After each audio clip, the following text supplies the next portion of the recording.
My YouTube channel English India. This is Sarita Singh. आज के video lecture में हम रिलेटिव प्रोनाउन को डिस्कस करेंगे विद एग्जांपल्स। इससे पहले भी हमने नाउन और प्रोनाउन को काफी डिटेल में डिस्कस करा है। उन वीडियोस का लिंक आपको नीचे डिस्क्रिप्शन बॉक्स में मिल जाएगा। तो आज हम रिलेटिव प्रोनाउन को डिस्कस करेंगे। रिलेटिव प्रोनाउन क्या होते हैं और वो कितनी टाइप्स के होते हैं। रिलेटिव प्रोनाउन वो प्रोनाउंस होते हैं जो किन्हीं सेंटेंस को ज्वाइन करने का काम करते हैं और सेंटेंस में अपने से पहले आने वाले नाउन का रिलेशन सेंटेंस के अदर पार्ट्स ऑफ स्पीच के साथ बताते हैं। रिलेटिव प्रोनाउन होते हैं हु, हुज, हुम, विच, दैट, बट एंड एज। इन सभी रिलेटिव प्रोनाउन को वन बाय वन हम डिस्कस करेंगे विद एग्जांपल। तो सबसे पहले हम रिलेटिव प्रोनाउन की डेफिनेशन देखते हैं। रिलेटिव प्रोनाउन की डेफिनेशन के according relative pronouns take the place of nouns और प्रोनाउंस, ये नाउन और प्रोनाउंस की जगह लेते हैं and they are used to join two sentences about the same person और थिंग। और ये सेंटेंस में उसी पर्सन या थिंग के बारे में बताते हैं जो इनसे पहले आते हैं। ठीक है, तो रिलेटिव प्रोनाउन की डेफिनेशन हुई। अब इसका जो फर्स्ट टाइप है रिलेटिव प्रोनाउन का, उसके एग्जाम्पल को हम डिस्कस करते हैं। Relative pronoun who. तो ये जो रिलेटिव प्रोनाउन हु है, ये सब्जेक्ट को शो करता है, सब्जेक्ट की तरफ इशारा करके बताता है कि किसके बारे में बात हो रही है। एग्जाम्पल जैसे कि the boy who topped in the school is my brother. तो यहाँ पर इस सेंटेंस में ये बताया गया है कि the boy who topped in the school is my brother. वो बॉय जिसने स्कूल में टॉप किया है वो मेरा ब्रदर है। तो यहाँ पर जो रिलेटिव प्रोनाउन हु है, ये रिप्रेजेंट कर रहा है अपने से पहले आने वाले नाउन को, द बॉय। तो जो हु रिप्रेजेंट कर रहा है वो द बॉय को रिप्रेजेंट कर रहा है। हु यहाँ पर एज अ रिलेटिव प्रोनाउन है और ये सेंटेंस के सब्जेक्ट की तरफ इशारा कर रहा है, उसको बता रहा है कि the boy who topped in the school is my brother. वो बॉय जो स्कूल में फर्स्ट आया है वो मेरा भाई है। तो यहाँ पर रिलेटिव प्रोनाउन हु रिप्रेजेंट कर रहा है सेंटेंस के सब्जेक्ट को है, जो है द बॉय। सेकेंड एग्जाम्पल है an astronaut is a person who travels in the space. Again यहाँ पर जो हु सेंटेंस, जो हु रिलेटिव प्रोनाउन है, वो इंडिकेट कर रहा है एस्ट्रोनॉट की तरफ। An astronaut is a person who travels in space. यहाँ पर रिलेटिव प्रोनाउन हु बता रहा है सेंटेंस के सब्जेक्ट की तरफ, कि सेंटेंस के जो सेंटेंस का सब्जेक्ट है उसके बारे में बता रहा है कि एस्ट्रोनॉट वो पर्सन है जो ट्रेवल करता है स्पेस में। तो हु रिलेटिव प्रोनाउन वो प्रोनाउन होते हैं जो सेंटेंस के सब्जेक्ट को रिप्रेजेंट करते हैं, सब्जेक्ट के बारे में बताते हैं, एज अ सब्जेक्ट आते हैं। नेक्स्ट रिलेटिव प्रोनाउन है हुम। क्योंकि हु रिलेटिव प्रोनाउन किसी भी सेंटेंस में एज अ सब्जेक्ट आता है, सब्जेक्ट को रिप्रेजेंट करता है, बट जो हुम रिलेटिव प्रोनाउन है ये सेंटेंस में एज अ ऑब्जेक्ट आता है। ये कभी भी एज अ सब्जेक्ट नहीं आता है, ये एज अ ऑब्जेक्ट आता है। एग्जाम्पल देखते हैं इसके, जैसे कि they are the student whom the teacher punished। तो यहाँ पर जो सेंटेंस का हमारा सब्जेक्ट है वो है स्टूडेंट। तो यहाँ पर whom यूज हुआ है as a object. They are the student whom the teacher punished। ये वो स्टूडेंट हैं जिन्हें टीचर ने पनिश्ड किया है।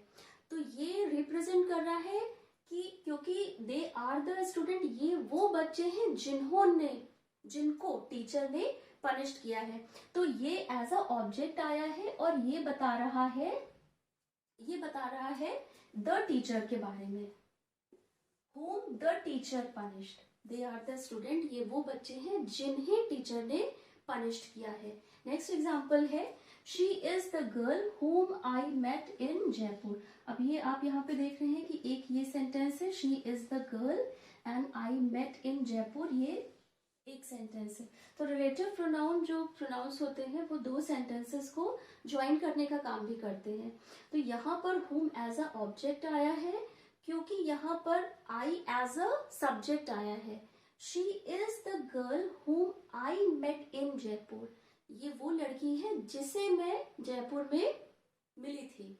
She is the girl whom I met in Jaipur, क्योंकि I यहाँ पर एज अ सब्जेक्ट आया है तो सब्जेक्ट बता रहा है whom के बारे में और जो गर्ल है उसके बारे में बता रहा है। तो whom एज अ ऑब्जेक्ट ही आता है किसी भी सेंटेंस में, ये बताता है कि किससे मिले या किसने क्या काम किया। तो ये तो whom से रिलेटेड एग्जाम्पल थे। इसके बाद है whose। whose रिलेटेड प्रोनाउन का यूज तब होता है जब पोजेशन की बात आती है किसी भी चीज पर या किसी थिंग पर या किसी ऑब्जेक्ट पे पोजेशन की बात आती है, वहां पर whose का यूज होता है। एज अ रिलेटिव प्रोनाउन यहाँ पर आया है the boy whose shirt is red is my brother। तो यहाँ पर बताया गया है कि द बॉय whose shirts, वो लड़का जिसकी शर्ट रेड है, इज माई ब्रदर। तो यहाँ पर क्योंकि पोजेशन की तरह आया है, वो लड़का जिसकी शर्ट रेड है इज माई ब्रदर, तो whose एज अ पोजेशन यहाँ पर आया है।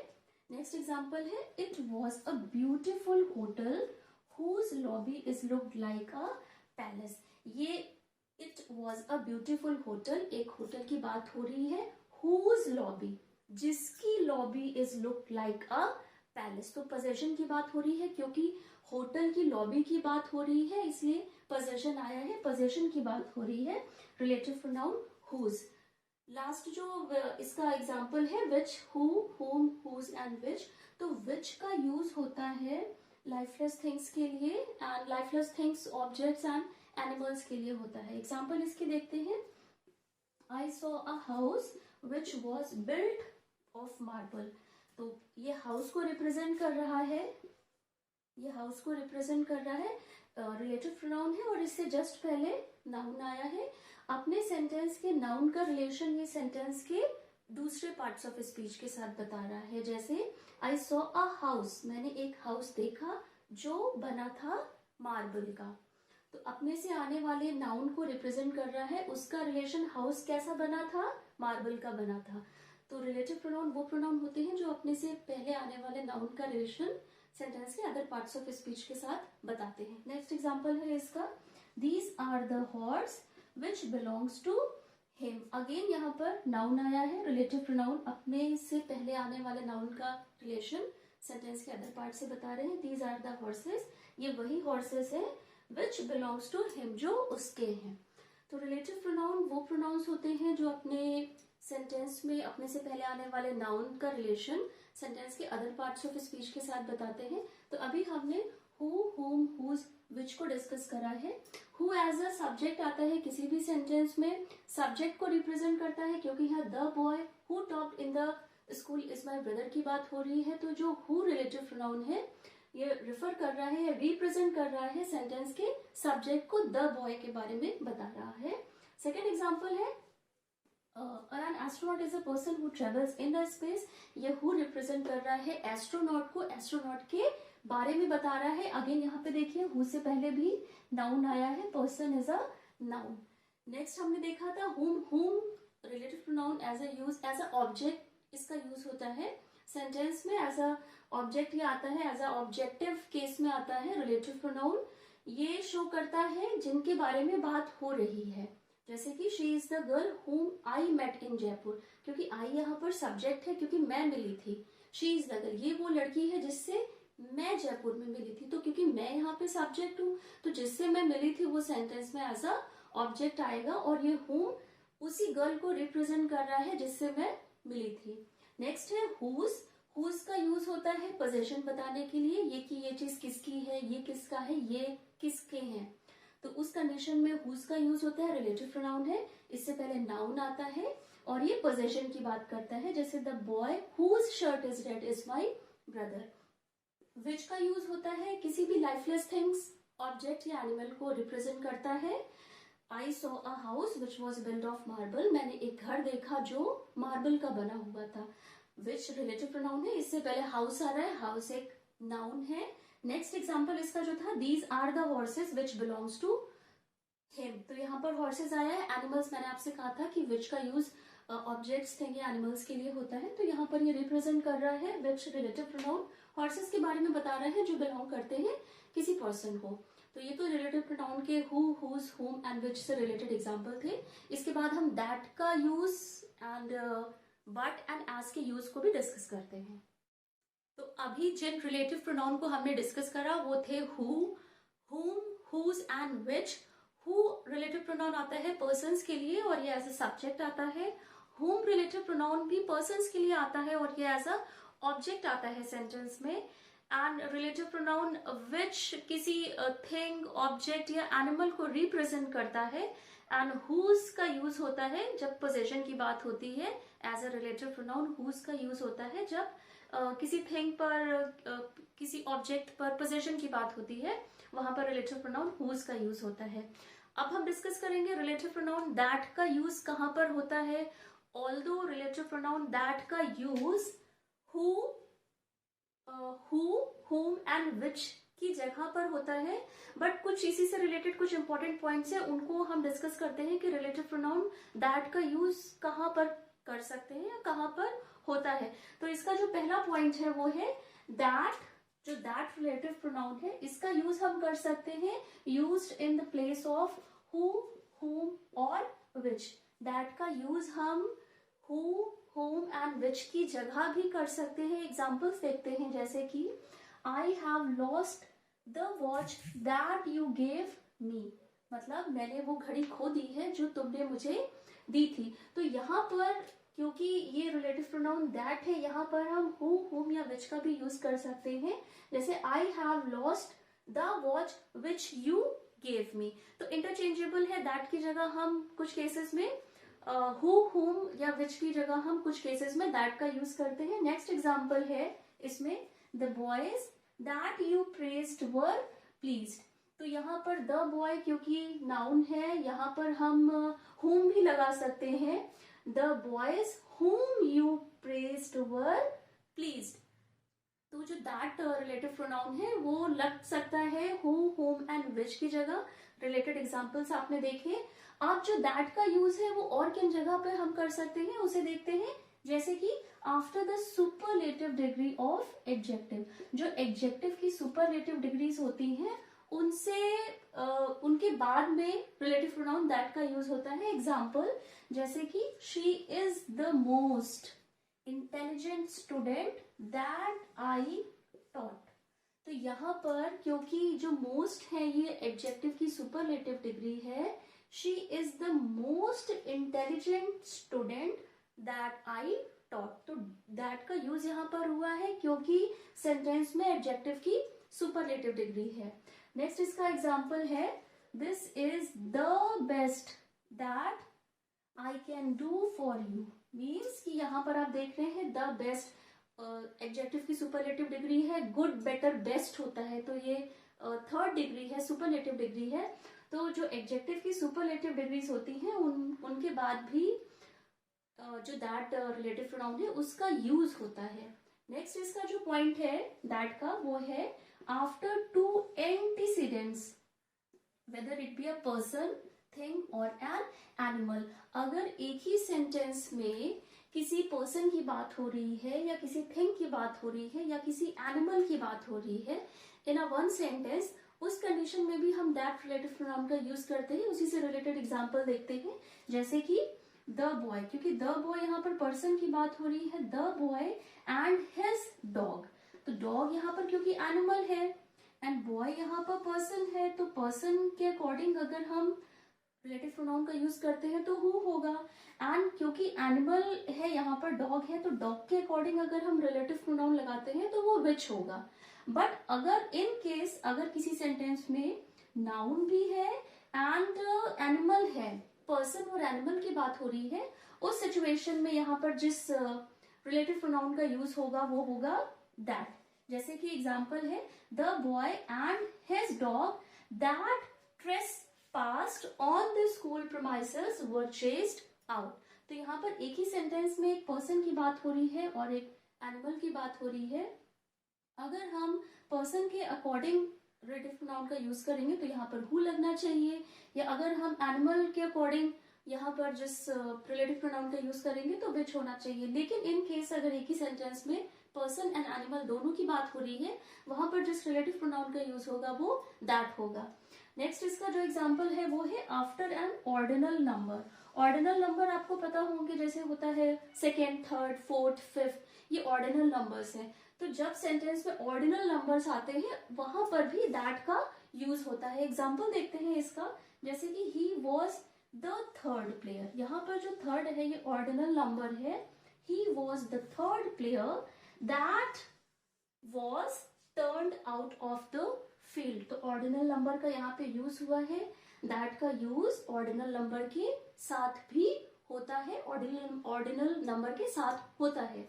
लास्ट जो इसका एग्जाम्पल है वो है after the words all, some, all, same, only, none, any and nothing. ये जो इसका एग्जाम्पल है दैट का यूज होता है कुछ वर्ड्स के बाद जो है all, same, only, none, any and nothing, इनको हम स्क्रीन पे डिस्कस करते हैं। और रिलेटिव प्रोनाउन दैट का यूज इंटेरोगेटिव प्रोनाउंस के साथ पे भी होता है। इन दोनों पॉइंट्स को हम स्क्रीन पे डिस्कस करते हैं। रिलेटिव प्रोनाउन दैट का यूज़ कुछ वर्ड्स के बाद होता है और वो वर्ड्स हैं all, same, only, none, any and nothing. ये कुछ वर्ड्स हैं जिनके बाद that as a relative pronoun use होता है। Examples, all that glitters is not gold. यहाँ पर ऑल इन द सेंस आ रहा है, एवरीथिंग के सेंस में आ रहा है और इसके बाद that as a relative pronoun use हुआ है। Next example, he is the same man that opposed me in the election. यहाँ भी जो वर्ड सेम है इसके बाद रिलेटिव प्रोनाउन दैट का यूज़ हुआ है। Next example, it is only donkeys that bray. यहाँ पर भी वर्ड ओनली के बाद दैट का यूज़ हुआ है डंकी के रेफरेंस में।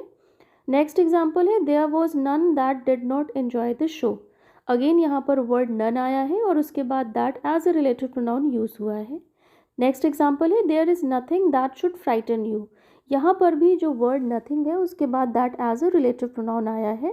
तो कुछ वर्ड्स ऐसे होते हैं जिनके बाद दैट का यूज़ होता है और वो एज अ रिलेटिव प्रोनाउन आते हैं। नेक्स्ट है use of that after the interrogative pronoun who and what. Interrogative pronoun वो प्रोनाउन होते हैं जो क्वेश्चन पूछने का काम करते हैं और कुछ इंटेरोगेटिव प्रोनाउन के सेंटेंस में भी दैट का यूज़ होता है अगर वो इंटेरोगेटिव प्रोनाउन के सेंटेंसेस हु या व्हाट से स्टार्ट होते हैं। एग्जाम्पल देखते हैं, जैसे कि who is the man that does not love his country. Who is the man that does not love his country. तो यहाँ पर क्योंकि who as a interrogative pronoun है ये क्वेश्चन पूछने का काम कर रहा है और दैट यहाँ पर ऐसा रिलेटिव प्रोनाउन आया है क्योंकि एक ही सेंटेंस में दो क्वेश्चन वर्ड नहीं हो सकते हैं। जैसे कि who is the man who does not love his country, ये सेंटेंस ग्रामेटिकली करेक्ट नहीं होगा क्योंकि एक ही सेंटेंस में दो WH वर्ड्स नहीं आते हैं। तो यहाँ पर जब इंटेरोगेटिव प्रोनाउन का ये सेंटेंस है who is the man that does not love his country में that as a relative pronoun आया है। नेक्स्ट इसका एग्जाम्पल है what is there that I cannot do for you. यहाँ पर भी what as a interrogative pronoun आया है, ये क्वेश्चन पूछने का काम कर रहा है सेंटेंस में, इसीलिए यहाँ पर दोबारा से दूसरा WH क्वेश्चन वर्ड नहीं आएगा, इसीलिए यहाँ पर दैट का यूज़ हुआ है एज अ रिलेटिव प्रोनाउन। तो दैट का यूज़ कुछ वर्ड्स के बाद भी होता है और वो वर्ड्स है all, same, only, none, any and nothing.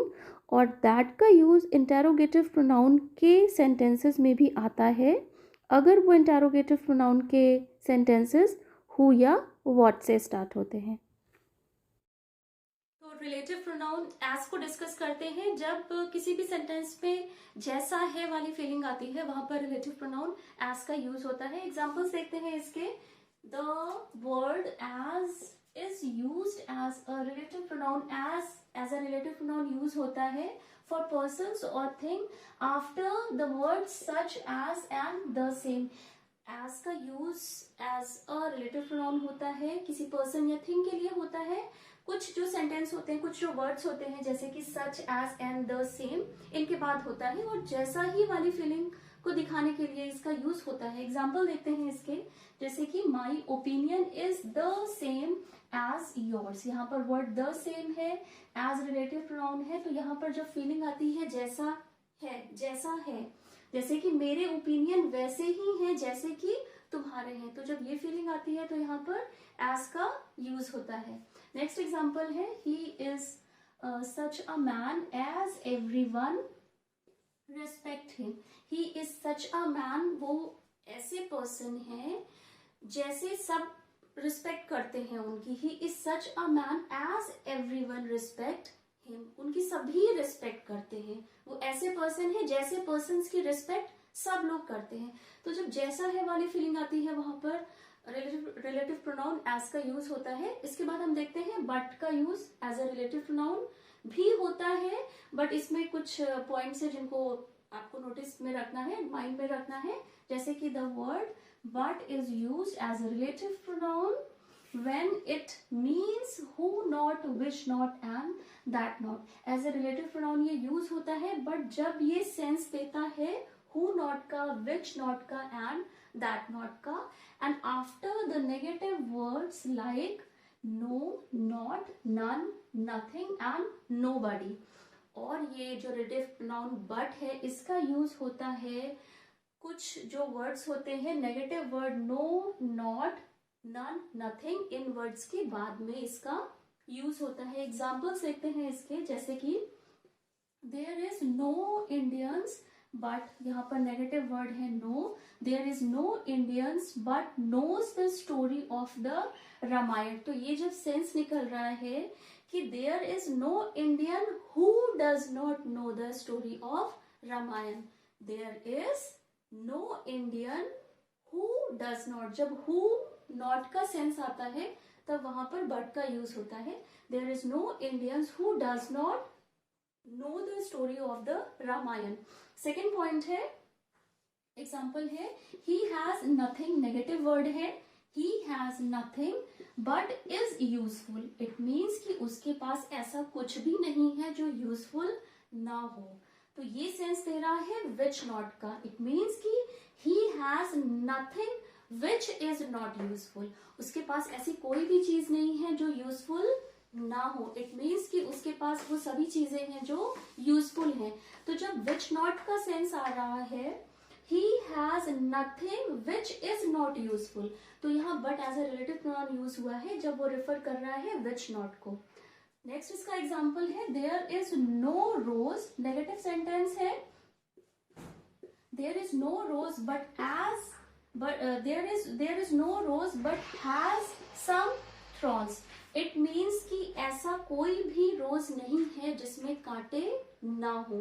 There is no rose but has some thorns. इसका सेंस जा रहा है that not में। It means कि that there is no rose that does not have some thorns. तो ये जब यहाँ पे सेंस दे रहा है हु नॉट का, विच नॉट का, दैट नॉट का, उस कंडीशन में रिलेटिव प्रोनाउन बट का यूज होता है। एक बार फिर से रिमाइंड करते हैं, there is no Indian but knows the story of the Ramayana. इसका सेंस आ रहा है there is no Indian who does not know the story of the Ramayana. Relative pronoun but का यूज हो गया है क्योंकि सेंस दे रहा है हु नॉट का। नेक्स्ट एग्जाम्पल है he has nothing, negative sentence है, नेगेटिव वर्ड है he has nothing but is useful. It means he does not have anything which is not useful. It means whatever he or she has is all useful. Last example है there is no rose but has some thorn. It means that there is no rose that does not has some thorns. It means जितने भी roses हैं उनमें कांटे होते ही हैं। There is no rose that does not have some thorns. तो ये इसका मीनिंग आ रहा है जब who not, which not and that not का उस कंडीशन में रिलेटिव प्रोनाउन बट का यूज होता है। तो अभी हमने रिलेटिव प्रोनाउन एज इन बट को डिस्कस करा है। इसके बाद हमारा एक और रिलेटिव प्रोनाउन है व्हाट, उसको भी हम डिस्कस करते हैं। What as a interrogative pronoun भी आता है, बट जब ये एज अ रिलेटिव प्रोनाउन आता है किसी भी सेंटेंस में तो ये रिलेट करने का काम करता है और ये अपने से पहले आने वाले एंटीसीडेंट के बारे में नहीं बताता है। What as a relative pronoun भी आता है। वॉट का मतलब होता है क्या, बट जब ये क्वेश्चन पूछता है तब ये एज अ इंटरोगेटिव प्रोनाउन कहलाता है या एज अ इंटरोगेटिव प्रोनाउन किसी भी सेंटेंस में आता है। बट रिलेटिव प्रोनाउन में जब ये व्हाट का यूज होता है तब ये कोरिलेट करता है सेंटेंस में। और व्हाट का मतलब होता है दैट विच। तो व्हाट से रिलेटेड जो इंपॉर्टेंट पॉइंट है उसे देखते हैं। जैसे what is used for things only, ये सिर्फ थिंग्स के लिए यूज होता है। What means that which. जब दैट विच का सेंस आता है वहां पर ये कोरिलेट करता है रिलेटिव प्रोनाउन व्हाट। एग्जाम्पल देखते हैं इसके, जैसे कि he describe what he had seen. इससे पहले आपने ये देखा होगा कि जब एज अ इंटेरोगेटिव प्रोनाउन आता है इसमें क्वेश्चन मार्क आता है लास्ट में, क्योंकि ये क्वेश्चन पूछता है। बट जब ये एज अ रिलेटिव प्रोनाउन आएगा तब ये कोरिलेट करेगा और सिंपल जो पंक्चुएशन मार्क है वो फुल स्टॉप यूज होगी। तो एग्जाम्पल है इसका, ही described what he had seen, he describe what that which, he describe the things which he had seen. उसने वही चीजें बताई हैं जो उसने देखी हैं। तो जब दैट विच का सेंस आता है वहां पर ये what as a relative pronoun आता है। नेक्स्ट एग्जाम्पल है, he has found what he was looking for, things के लिए आता है तो he has found the thing which he was looking for। तो यहाँ पर which का सेंस आ रहा है that which का। he has found what he was looking for, तो जब इसका that which में सेंस आ रहा है he has found the thing which he was looking for। और ये जो what as a relative pronoun आता है ये ना सिंगुलर वे आता है, इसीलिए यहाँ पर जिस वर्ब का यूज हुआ है वो सिंगुलर है एंड ये भी यहाँ पर he was, तो ये सिंगुलर सेंस में आता है। लास्ट एग्जांपल है इसका, what is singular noun, singular verb है, what is done cannot be undone। तो यहाँ पर ये रेफरेंस दे रहा है, ये रेफर कर रहा है which को, that whatever whichever whatever is done cannot be undone। जो भी चीजें हो चुकी हैं वो दोबारा से वो वापस उसी कंडीशन में नहीं आ सकती हैं। तो what कोरिलेट करता है जब इसका सेंस आता है that which के रेफरेंस में, और ये इन अ सिंगुलर वे आता है, इसके साथ जिस वर्ब का यूज होता है वो सिंगुलर होती है। तो अभी हमने आज के वीडियो लेक्चर में हमने रिलेटिव प्रोनाउन को डिस्कस करा है, उसकी डेफिनेशन, उसके टाइप्स को who, whom, whose, which, that, as, but and what को। तो अगर आपको वीडियो ये पसंद आई है तो चैनल को लाइक, सब्सक्राइब एंड शेयर जरूर करिएगा। बेल आइकन को प्रेस कर दीजिएगा, आपको सारे वीडियोस का नोटिफिकेशन टाइमली मिलता रहेगा। मिलते हैं अपने नेक्स्ट वीडियो लेक्चर में।